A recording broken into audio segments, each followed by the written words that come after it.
உங்கள் favourite TV ஷோக்களை இனி miss பண்ண தேவையில்லை. ZEE5 இல் முற்றிலும் இலவசமாக காணுங்கள். இங்கேயும் எப்பொழுதும். நீ வேணும்னு தானே விட்டு கொடுத்த? ஆமா பெரியம்மா, பாத்தீங்கல்ல அவ எவ்வளவு சந்தோஷமா இருந்தான்னு.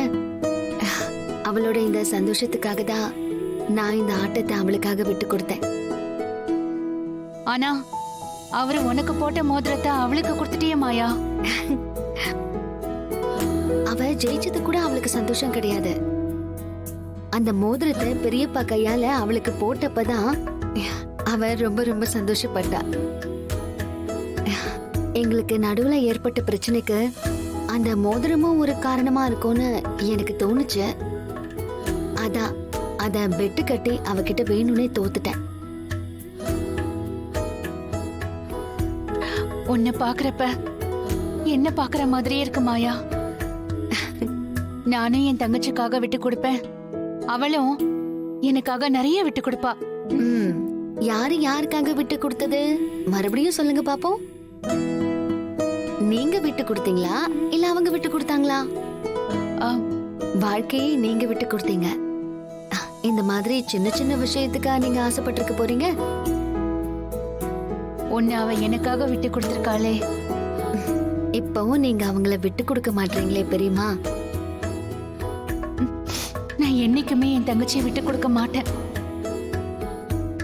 தானே உன்கிட்ட கோச்சுக்கிட்டு பேசாம இருக்கிறதும் அத புரிஞ்சுக்கிட்டு அவளுக்காக நீ விட்டு கொடுக்கறத பார்க்கும்போது என் உருவத்துல உன்னையும் என் தங்கச்சி உருவத்துல தனாவையும் பாக்குற மாதிரி இருக்கு. நானும் சந்தியாவும் வாழ முடியாத வாழ்க்கைய நீயும் தனாவும் வாழறது பார்க்கும்போது எனக்கு ரொம்ப சந்தோஷமா இருக்கு மாயா. நீங்க ஆசைப்படுற மாதிரியே நானும் தனாவும் ரொம்ப சந்தோஷமா வாழ போறோம் பாருங்க. எனக்கும் தனாவுக்கும் இருக்கிற பாண்டிங் அந்த அளவுக்கு ஸ்ட்ராங்கா இருக்கு. பெரியப்பா என்கிட்ட அன்பா இருக்கிறது அவளுக்கு எங்கேயோ ஒரு இடத்துல சின்னதா ஒரு பொசிஷன்னஸ் வந்திருக்கு போல. அந்த சங்கடத்தை சரி பண்ணதா பெரியப்பா கொடுத்த பரிச அவர் கையாலேயே அவளுக்கு கொடுக்க வச்சேன். தனாவை பத்தி எனக்கு நல்லா தெரியும் பெரியம்மா. கொஞ்சம் கோவத்துல ஏதாவது பேசுவாளே தவிர மனசுக்குள்ள என் மேல அவ்வளோ பாசம் வச்சிருக்கா. அந்த பாசம் ஒண்ணு போதும், எங்களுக்குள்ள எந்த சண்டையும் வராது.